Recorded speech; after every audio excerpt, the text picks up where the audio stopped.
pernah ada satu momen yang aku nggak ucapin, aku ketemu sama satu sosok gitu di ujung ruangan kamarku. Ternyata besokan paginya nggak aku bahas. Aku bangun, nyokap nanya, kemarin kamu video callan sama siapa sebelum tidur? Kenapa? Dan kenapa video callannya harus di pojok kamar? Kamu ngobrol sama siapa? Kenapa nggak dari tempat tidur aja? Dan itu aku sebenarnya di mimpi aku aku ngelihat ada sosok di pojokan, dan itu selama Selamat datang di YouTube channel Podcast Semi Horor. Sebelum mulai mendengarkan, silakan klik tombol subscribe dan nyalakan tombol notifikasinya. Jangan lupa untuk gunakan headset kalian dan selamat mendengarkan. Halo semuanya, balik lagi bareng gue Aziz di Podcast Semi Horor. Kali ini gue nggak rekaman sendirian, gue ditemenin sama teman gue. Dari siapa di sana? Halo, perkenalin gue Montel. Jadi pada kesempatan kali ini seneng banget nih tiba-tiba dihubungin sama Kak Aziz. Tiba-tiba, ayo dong Montel kita bawain podcast semi horor gitu. Jadi aku sekarang bakal bareng bawain podcast semi horor. Betul. Kenapa gue ngajak Montel? Karena di episode ini kita bakal kedatangan bintang tamu, 2 bintang tamu. Jadi gue butuh partner, kita berdua juga. Di sana ada siapa di sana? Silakan. Hai. Ada aku Putri Ayudya. Terus sama satu lagi sister aku, Sundul sis. Hai, aku takut diomelin lagi on cam sama inisiatif untuk sebutin namaku. Jadi ini sebenarnya take kedua guys. Mohon maaf tadi kita belum briefing ya guys ya. Gue pikir tadi kamu mau panggil, nggak jadi ya.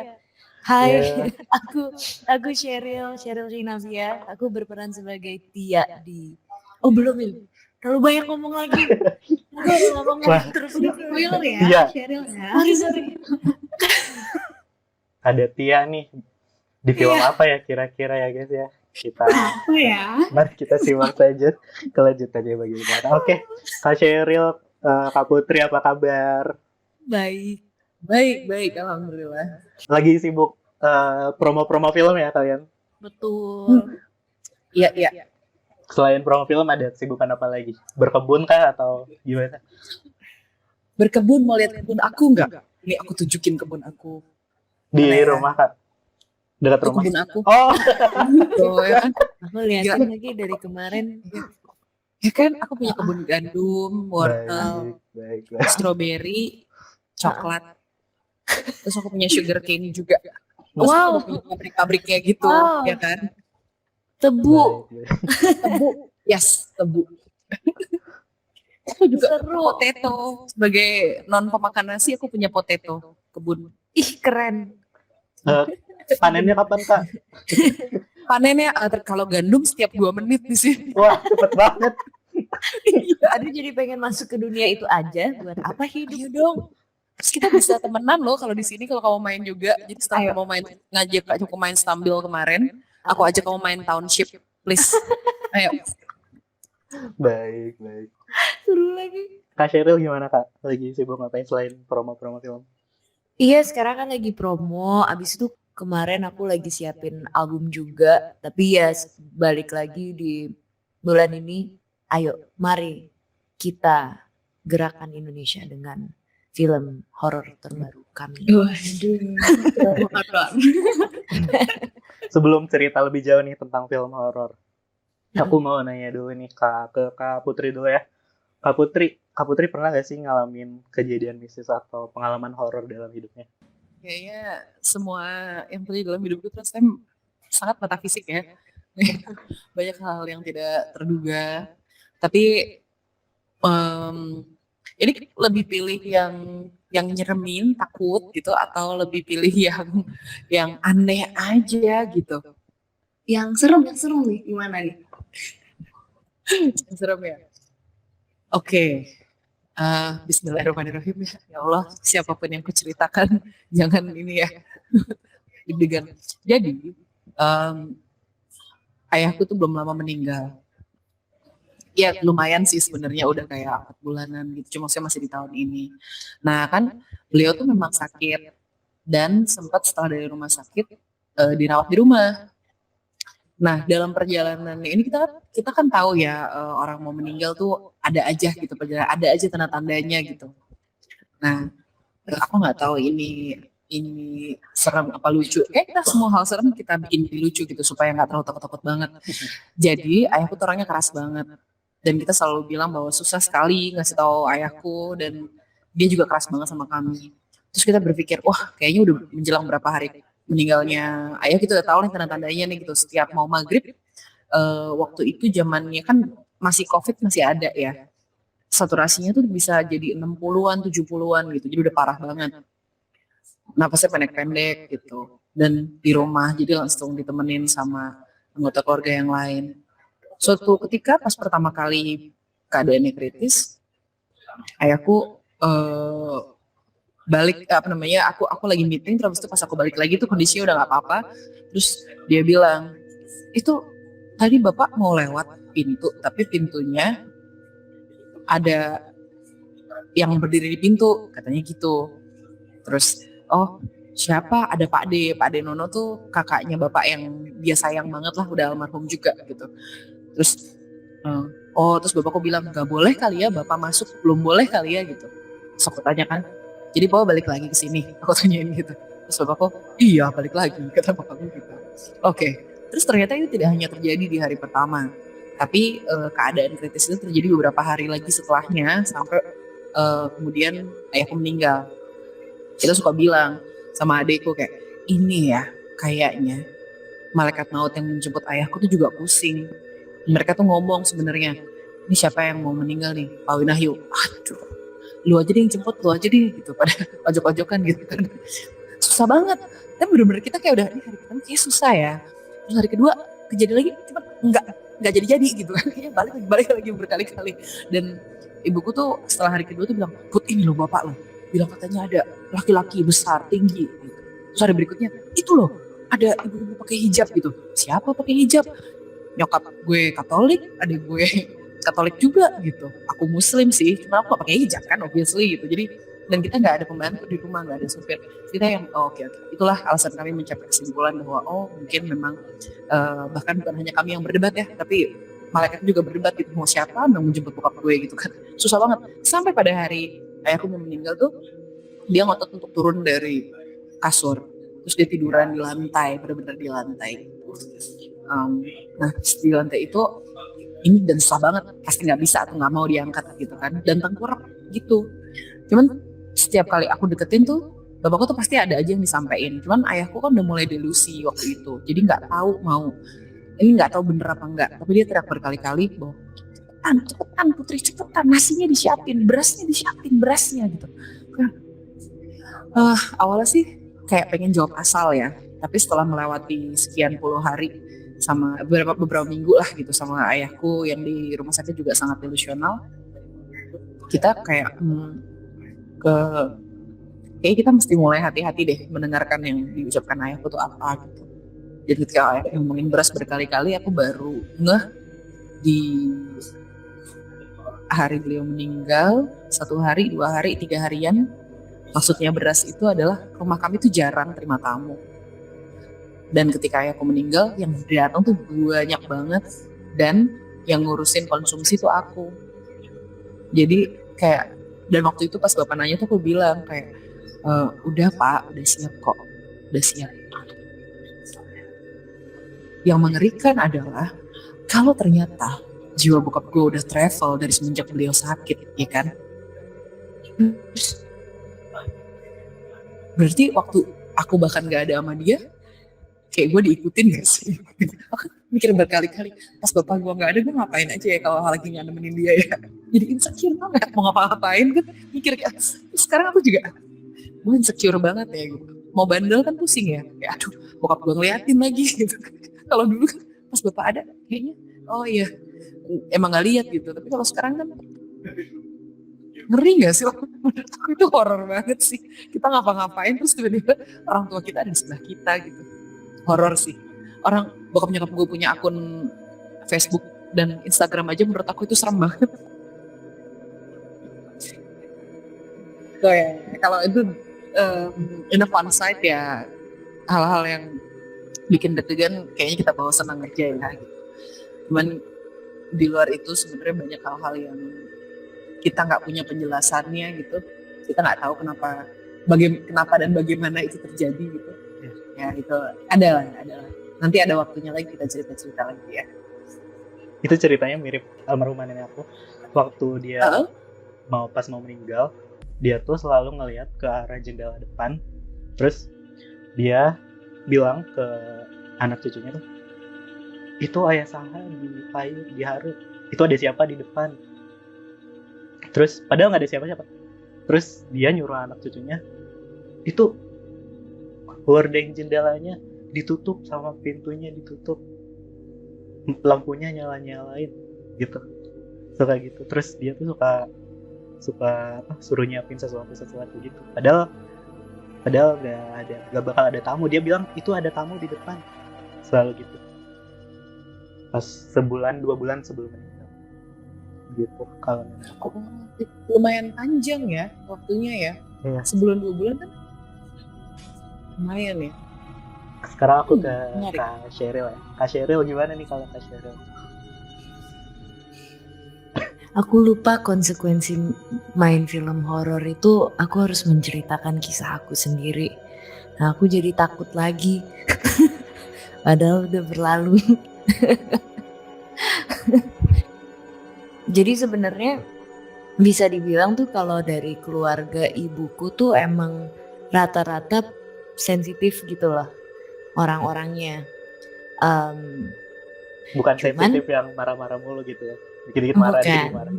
bukan baper, bukan.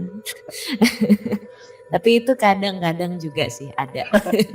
Kayak mereka sangat sensitif terhadap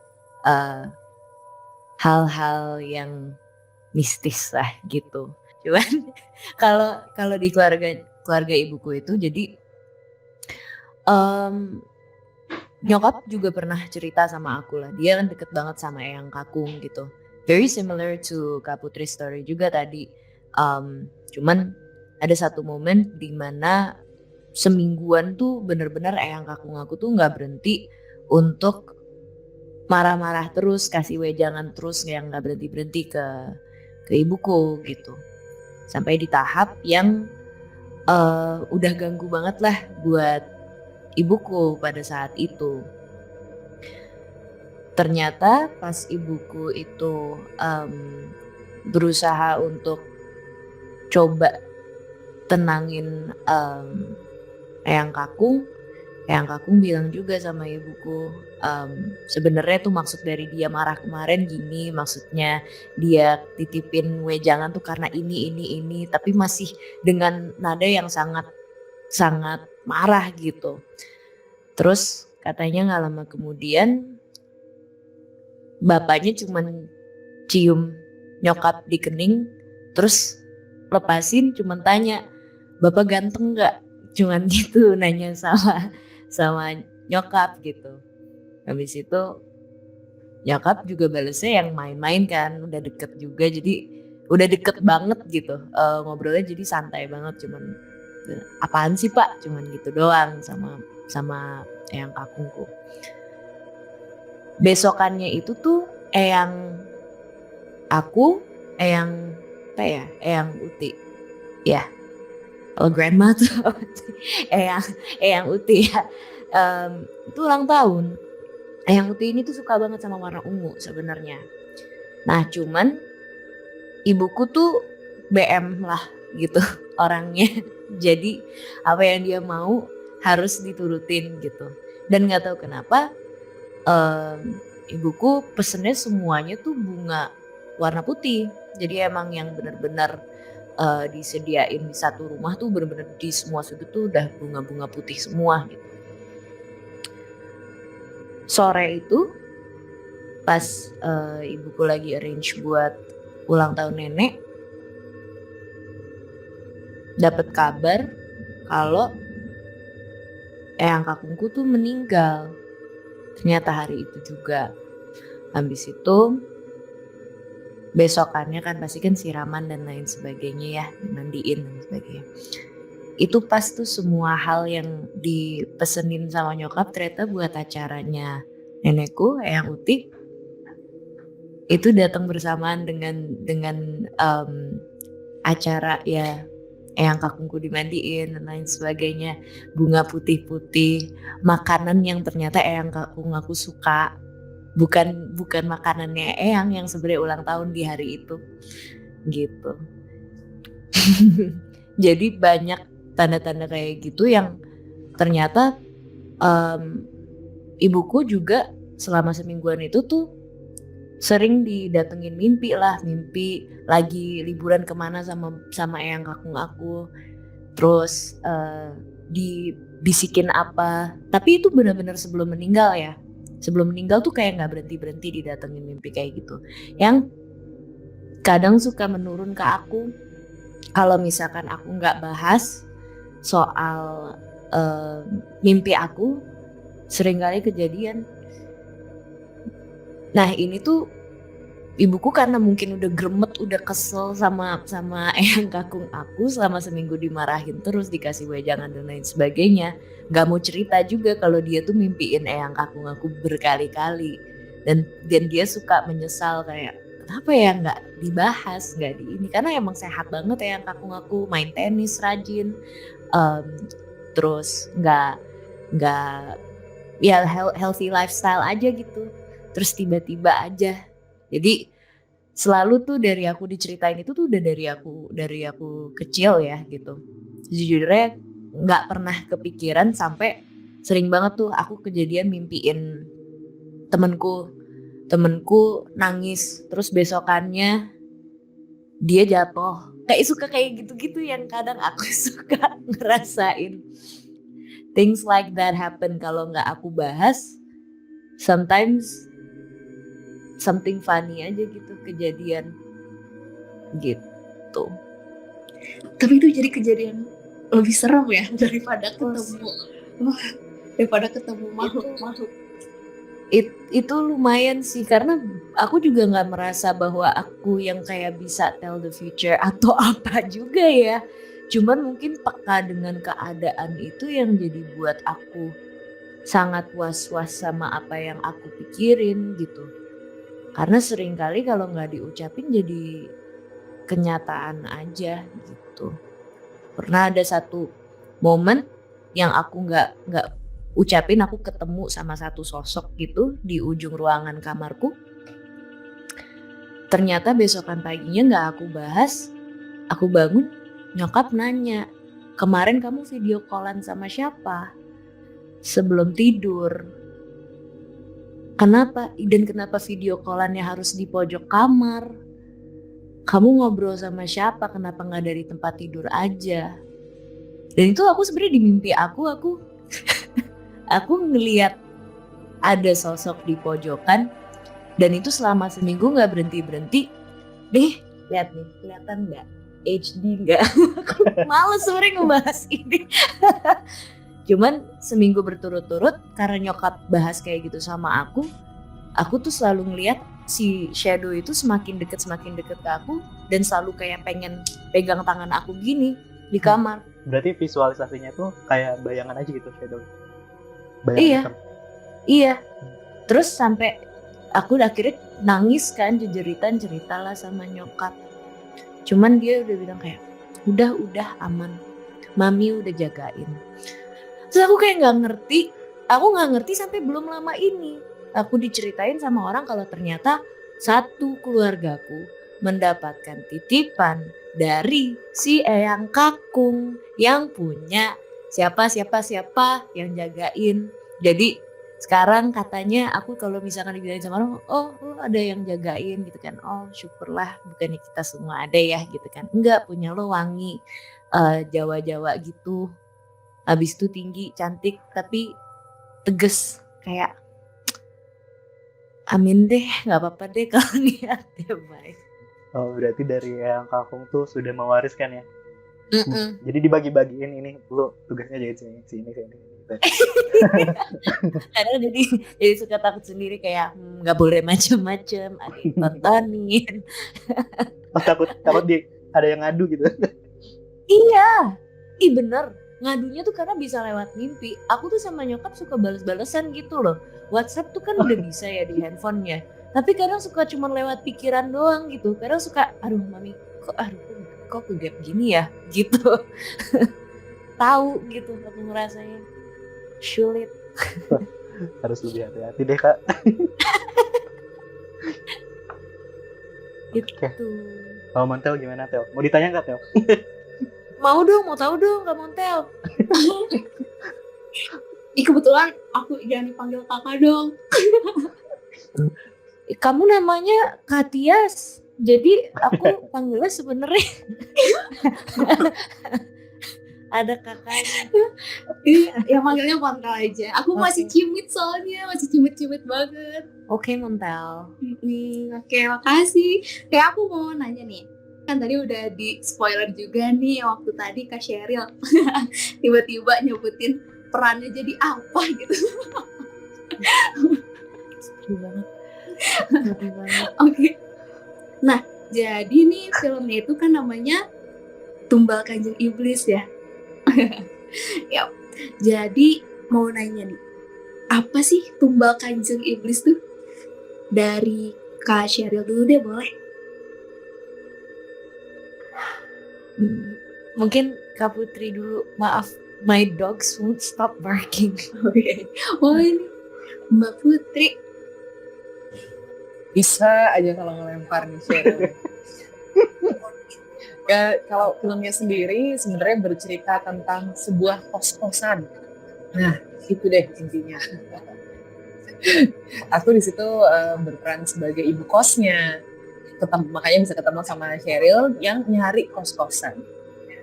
Ceritanya sih seputar itu, dan juga ada sekte aliran sesat yang sekarang secara informasi juga bisa dilihat di akunnya Tumbal Kanjeng Iblis. Kita juga provide dengan informasi-informasi terkait dengan komponen-komponen di film ini. Aku suka deh kalau ada promo yang informatif gitu, yang edukatif gitu. Jadi kayak wah ini sesuatu yang baru lagi nih. Di Indonesia kan menurutku ada beberapa film yang terkait dengan sekte, tapi nggak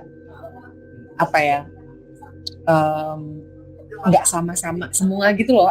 Semuanya ada alasannya semua gitu. Kenapa dia ingin bergabung dalam sekte atau kenapa dia ada dalam persektean ini gitu.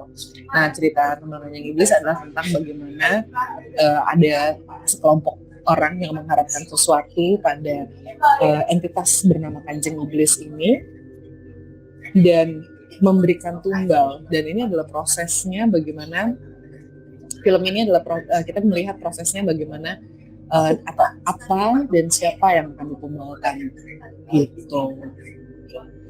Ada tambahan mungkin Sheryl? Sheryl. Ini kita hati-hati banget supaya nggak spoiler ya. Iya. Ngomongnya Sheryl dijaga ya. Banyak yang mengawasi. Oke, terima kasih Ibu Kos. Kalau selama syuting tuh pengalaman yang paling seru atau mungkin ada pengalaman di saat syuting Kak? Kalau buat gue yang seru sih syuting tuh karena kolaboratif banget ya syutingnya. Jadi yang tadinya naskahnya seperti apa, tapi kan treatment di lapangan tuh bisa banget menyesuaikan sama keadaan. Nah, yang menarik saudara kita debutan Nizam sama Angga Dwi Mas. Kalau Mas Angga ya udahlah ya, kita udah tahu Mas Angga gitu. Buatku seru karena aku kenal Nizam sebelumnya sebagai Astrada, dan ini jadi film pertama dia.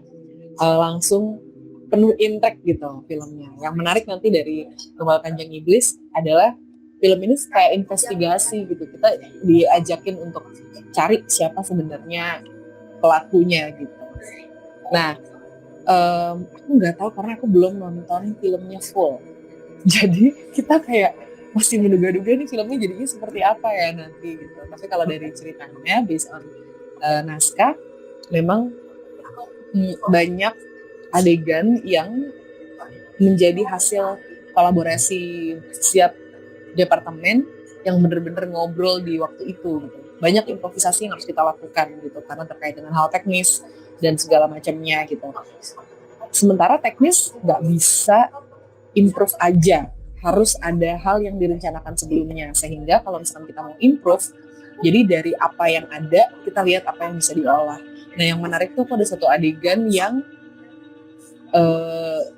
jadi tiba-tiba semuanya ngobrol bareng gitu.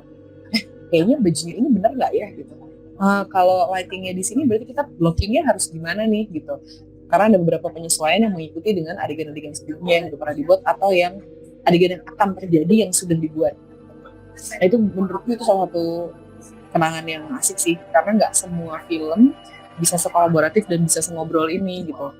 Ada aja film dimana kita harus oh ya maunya gitu, oke kita ngikut gitu. Tapi ini tuh aku merasa sebagai aktor pun ikut diajak diskusi untuk eksekusi adegannya gitu. Yang lain-lain lagi apa ya? Karena ini kan kalau film horor selalu melibatkan makeup yang fantastis kalau menurut aku. Nah, ini adalah film pertama di mana aku pakai prostetik paling banyak gitu. Pakai di mana, sebagai apa? Nah itu yang harus nonton sendiri sih. Oke, terima kasih Ibu Kos. Sekarang aku mau nanya ke anak kosnya nih, gimana Sheryl pengalaman syuting? Apakah pernah ngalamin kejadian misi saat syuting atau pengalaman serunya seperti apa syutingnya? Ceritain dong. Aku ngerasa pas lagi syuting ini benar-benar kayak cerita pribadi aku juga. Karena sejujurnya aku juga sudah berapa tahun ini kan sewa rumah sembari nyari yang cocok juga buat aku gitu. Tapi memang pas awal mula syuting Tumbal Kanjeng Iblis ini, pertama kali terima sinopsisnya sih, aku baru minggu depannya tuh berencana untuk pindah ke rumah baru. Jadi pas terima skrip ini aku ngobrol bolak-balik sama manajer aku, ini beneran ini yakin loh ceritanya kayak gini. Mak, kamu masih inget kan Kak Putri? Aku ngomong juga sama kamu, aku baru ketemu rumah baru. Aku cerita sama semuanya, ini gue bingung deh gimana ya gitu. Terus ini Landlordnya namanya Rosa bukan? Curiga nggak kamu? jujur namanya Pak Roland Shah atau siapa gitu. Serem banget. Jadi Aku jadi Rosa soalnya. Iya. Jadi kita Sebenarnya kayak, kepanjangannya serem juga ya. jadi memang aku pas awal-awal terima skripnya aku udah takut duluan tuh di situ. Sambil membaca ya aku ngerti lah gitu dari skripnya sendiri ini menceritakan tentang aliran sesat ya gitu. Jadi ini horor dengan aliran sesat dan orang-orang yang kayak mengabdi kepada sosok yang misterius dan gelap.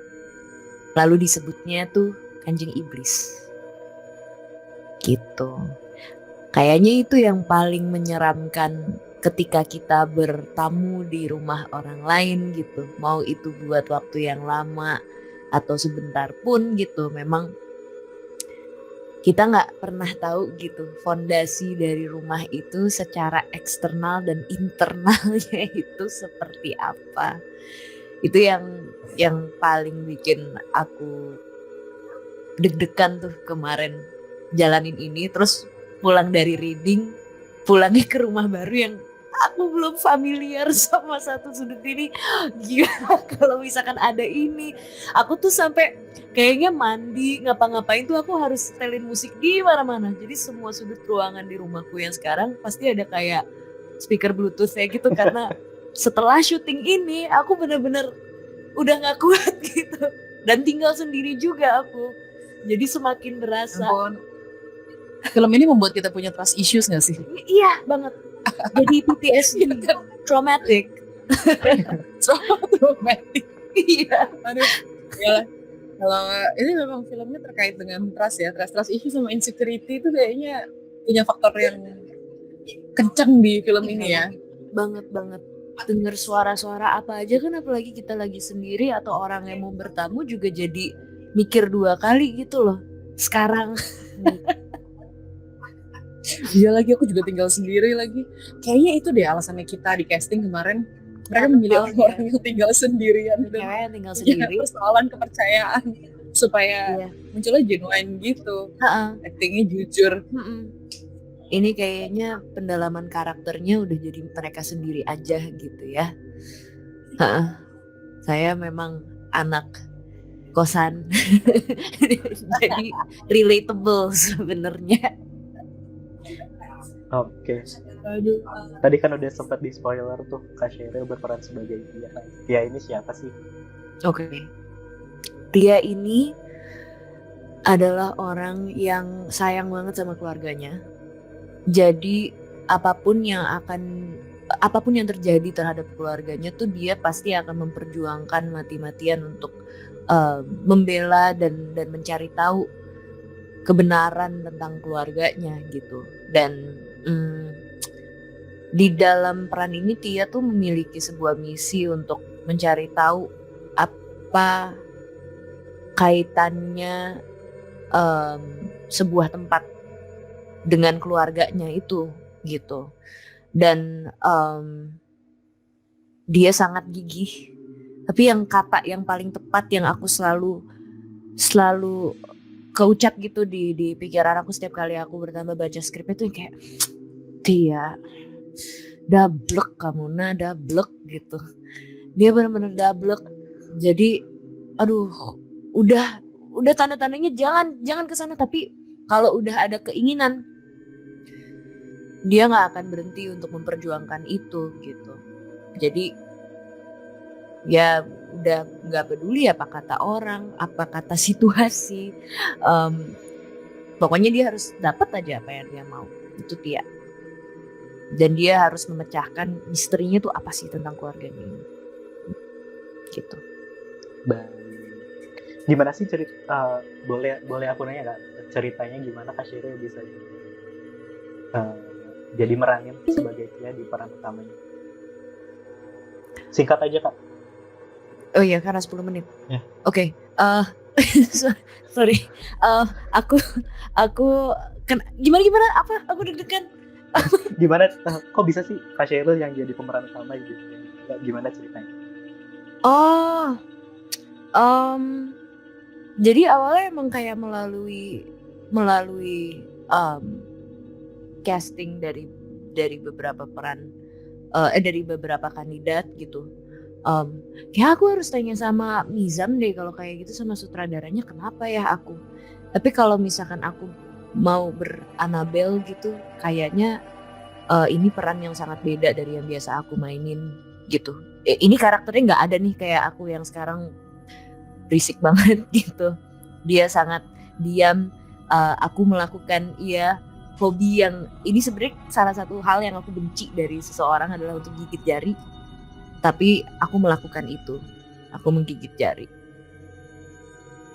Baik. Terakhir nih aku mau minta final statement dari kalian. Kenapa sih harus nonton Kanjeng Iblis? Oke. Kita harus nonton lah nih. Kalau harus nonton kayak aku punya sederet alasan kenapa kita harus nonton Kanjeng Iblis. Tapi kalau buat aku film karya Cinema sama Legacy Pictures ini emang punya satu hal yang capturing attention aku, bahwa film ini seru banget ngomongin soal aliran sesat dan ngomongin soal kewaspadaan kita di masa kini sebenarnya, dan kenyataan bahwa hal-hal yang kita waspadai, yang kita takuti, ternyata sekarang itu udah masuk sampai ke ranah-ranah pribadi kita, yaitu tempat tinggal kita. So, mari kita mengisi akhir tahun dengan nonton film horor baru. Ada Sheryl, ada saya, ada sederet pemain yang lain lagi yang keren-keren. Ada di sana, ada Mimi, ada Lastri Pamucat, ada Aditya, ada Mas Rifnu, Tipe Rifnu Wikana.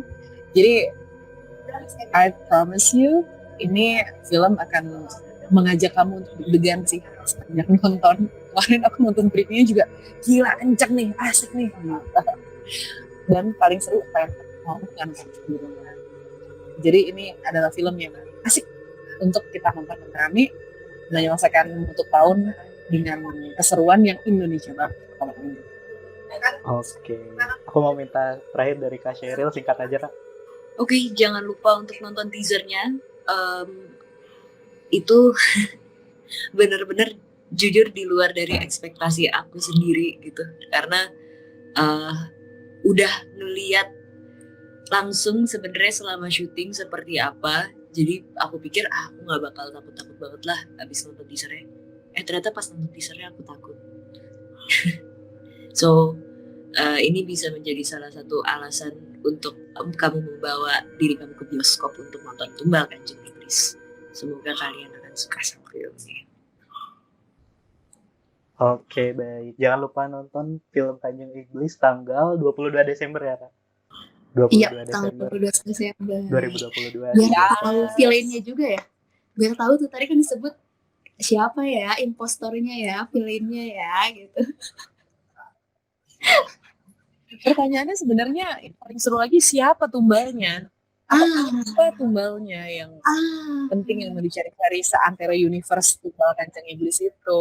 Tumbalnya oke tuh. Saya kalau penasaran ditonton. Oke, terakhir terima kasih banyak Kak Sheryl, Kak Putri udah sharing-sharing pengalamannya di sini bareng podcast Semi Horror, bareng aku, bareng Montel juga. Iya, makasih banget mau ngobrol bareng. Thank you for having us. Thank you banget Montel, thank you banget Mas Aziz. Thank you. Thank you for having us hari ini. Take care. Thank you so much. Oke. Bye. Dadah. Thank you banget teman-teman udah nonton episode kali ini. Aku bareng Montel. Jangan lupa di like, comment, subscribe. Buat kalian yang punya cerita horor boleh DM ke IG-nya podcast Semi Horror. Thank you. Dadah.